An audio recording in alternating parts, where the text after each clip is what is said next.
Here's a 1.5-year-old for you. My name is Jacob Shamans, and I'm 26 years old, and I work as a network engineer. Hi there, my name is Mike Shamans. Hi, Denise Shamans here. Yeah. My brother. And Hello, my name is Anna Shamans. there you go.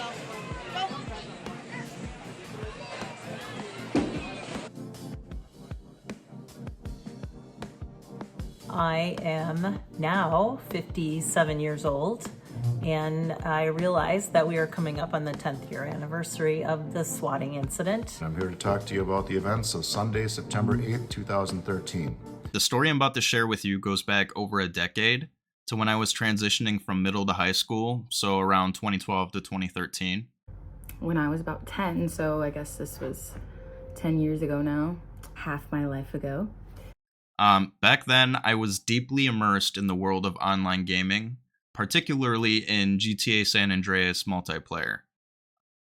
Grand Theft Auto San Andreas is the best-selling PlayStation 2 game of all time. At nearly 17.4 million units sold worldwide, it's safe to say the game was pretty damn good. Little did I know this seemingly harmless hobby would lead to a harrowing experience that would shape my life. Give up the money. This a raid. I spent countless hours playing GTA with my friends online, and eventually I became part of a gaming community that was hosting a GTA server among other popular games at the time, like Minecraft and Garry's Mod. I was dedicated to this community and worked my way up to an administrative role. It was during this time that I made the critical mistake of using my real name as my online screen name, not realizing the potential dangers that could be associated with sharing your personal information on the internet. On the fateful evening that everything changed, I was in my room. My desk was positioned against the wall, facing the front, like on the front side of the house, and I was flanked by windows on either side. It was a typical night, and I was completely at ease, immersed in my game. My brother was in the living room, and my dad was downstairs with him. And the darkness outside seemed inconsequential as I reveled in my virtual world. Little did I know that this night would take an unimaginable turn. It started out as a sober year for me, and I was sober for 8+ months. And then on that particular day, niece was gone, and I was sitting there watching the Packer game by myself. So I figured, who's gonna know if I have a rum and coke? So I did. And it tasted good, and so I ended up having another one, and was just finishing that one up when the doorbell rang. I went to answer the door, and there was a police officer there. I had been away for a church function, about a 15-20 minute drive to get home, and my cell rang, and I answered it, and it was Anna, and Anna was quite upset and crying, and wasn't able to really get too much information out, but basically told me there was police surrounding the house and that they had taken Jacob. I'm driving as fast as I can safely to get home. What I couldn't get out of her was any more information leading up to that. So I was out of the blue, didn't understand what was going on. I told her I was on my way and to just hang tight. I was in the basement with one of my friends. I find that I have a lot of blurry parts of the night. I think maybe it was some sort of trauma response that I tried to let go of some of the things that were really scary. Then they asked me if there was any weapons in the house. I'm like, no. And then they asked me to come outside, and when I did that, there was these bright lights in my face, this bright shiny light, because it was dark by this time, so it must have been just after dusk. And they said, we got a call that there's weapons in the house. I says, no, I can guarantee you there is not. And they said, is Jacob here? I says, yes, he is. They said, we got a report that he has weapons. I says, well, those are false. Out of nowhere, an unidentified person from Florida made a call to the local police impersonating me.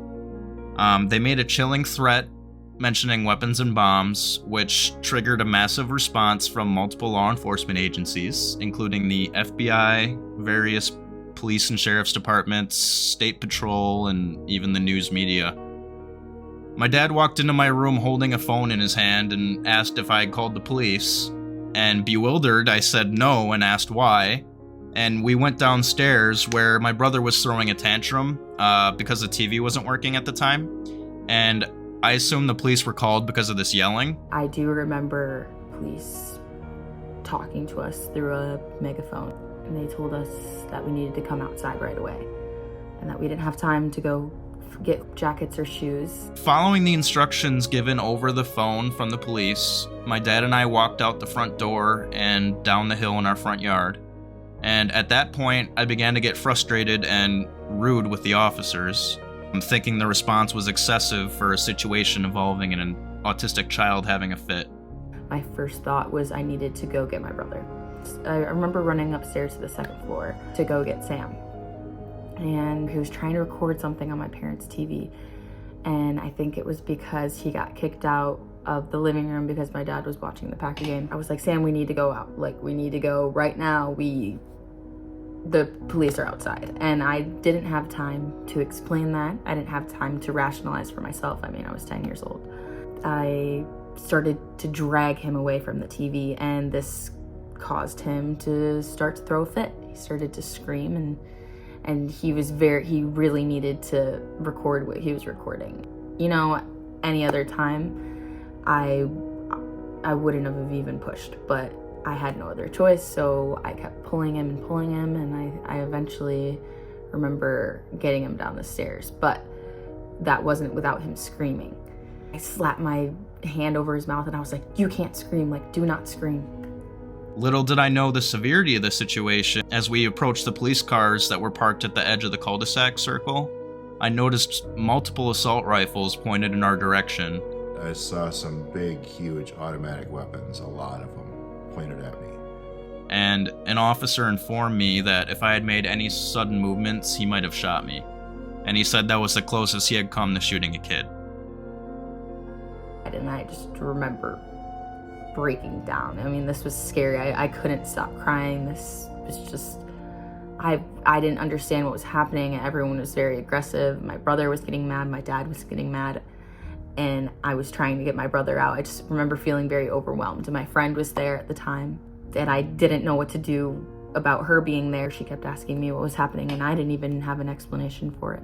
There was a lady officer, the sheriff, she came up and she started to walk my friend and I down, and they had my brother and my dad walk slowly, put their hands up as they were walking down. Right as I was splitting paths with Jacob, he was like, stop crying, shut up, like, you need to stop crying. And I mean, that was such a brother thing to do. I guess I don't know if I would. Anyways, so we walked down. I was trying to contain myself, and I just started to think, as any 10-year-old would think, is I want my mom. When I got close to our street, it was blocked off from the turn. So that whole block leading down the cul-de-sac was blocked off by multiple police cars and unmarked cars. So I was able to pull over and then start walking up the street. I met a couple policemen, told them I was going to my home, and Anna had a friend over, and her friend were walking down the street with a female officer. At that point, Anna was a mess. I gave her a big hug.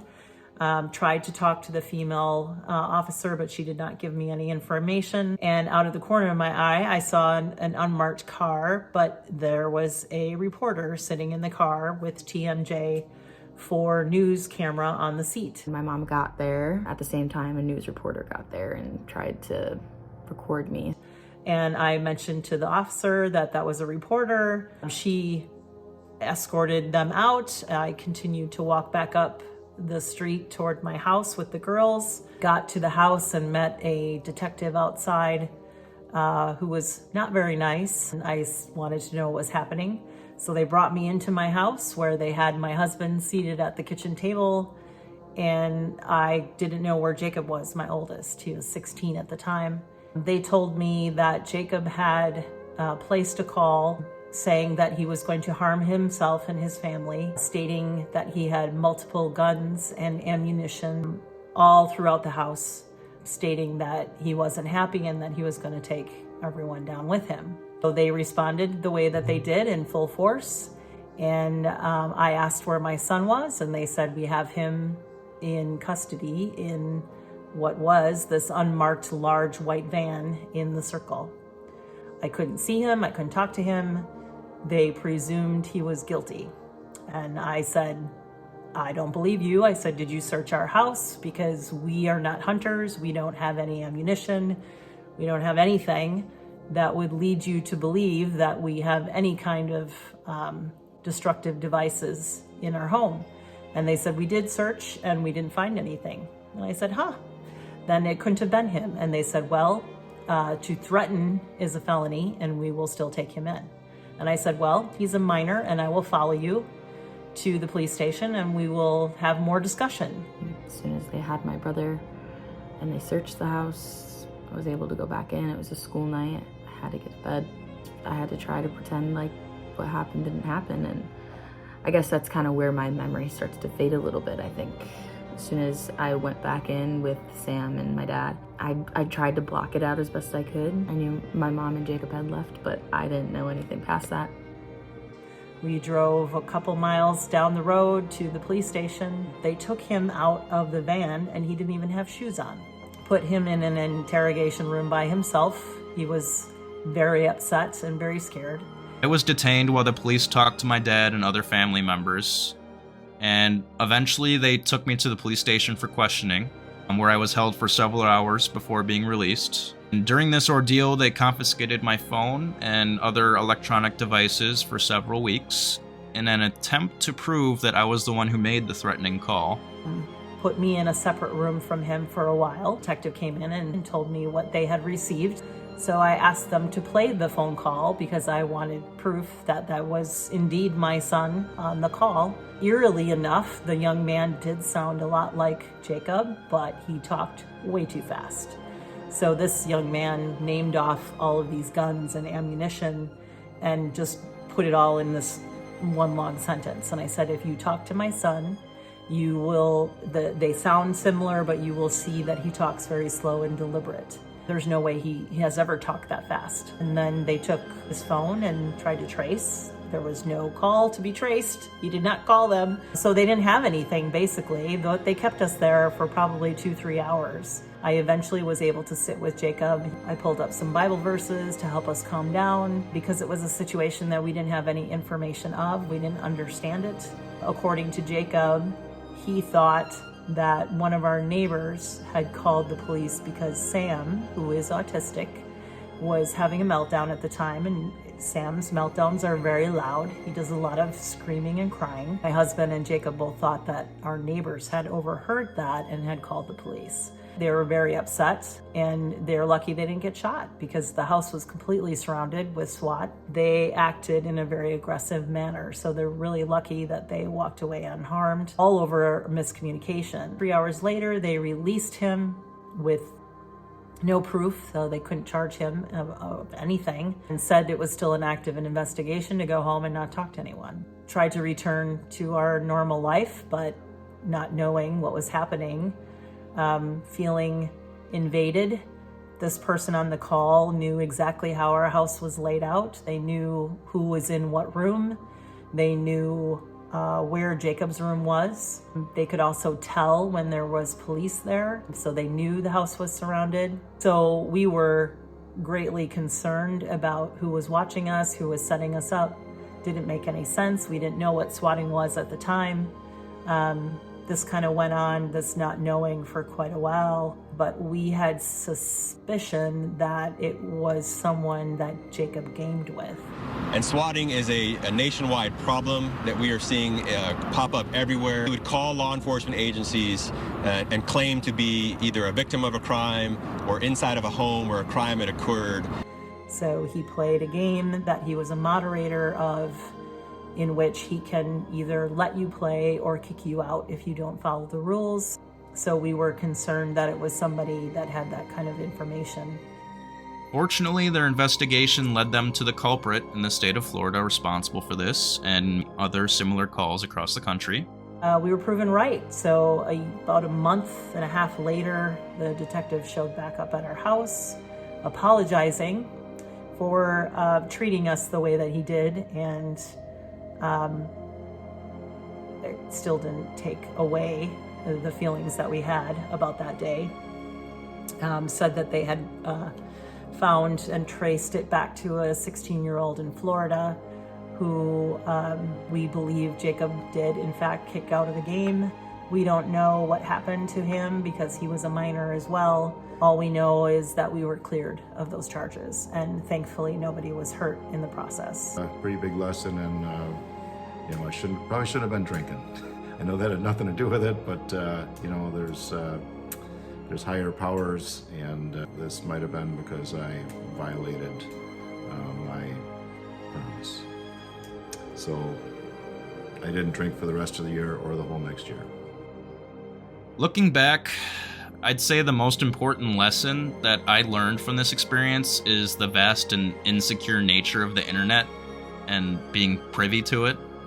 I now take my online security pretty seriously. I use a password manager, and I employ privacy and security tools on all my devices. This incident also ignited my passion for computers and technology, ultimately leading me to pursue a career in cybersecurity and network engineering.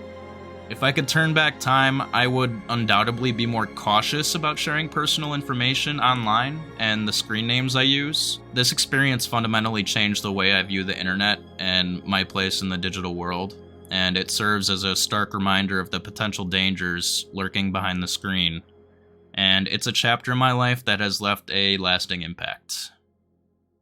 The most important thing that I gained from what happened was I learned a lot from a parental perspective about gaming and understanding how cameras and satellites, how people can find out anything about you and create these scenarios at will. It can happen to any of us. And I'm thankful that our family pulled through it.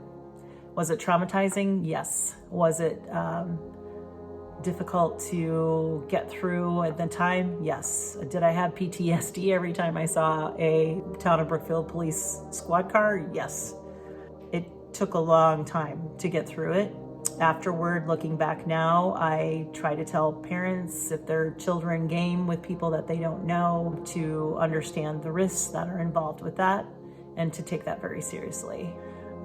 The fact that someone can just be disgruntled and create a swatting situation like this is disheartening. I was ready to move right after that, and I didn't appreciate the way that we were treated as a family. The fact that they were just not believing me or my son, even though we insisted and re-insisted that we were innocent. I was like, I know my family isn't bad. I know we didn't do anything wrong. And I felt like everyone thought we were. Granted, we didn't know at the time what had happened. They had good reason to be mad at us, but we had no idea why. And so we were like, why are these people being so mean to us? We did nothing wrong. I still don't feel like that was resolved in a respectful manner. It was definitely a learning and growing experience, and I think our family was closer because of it.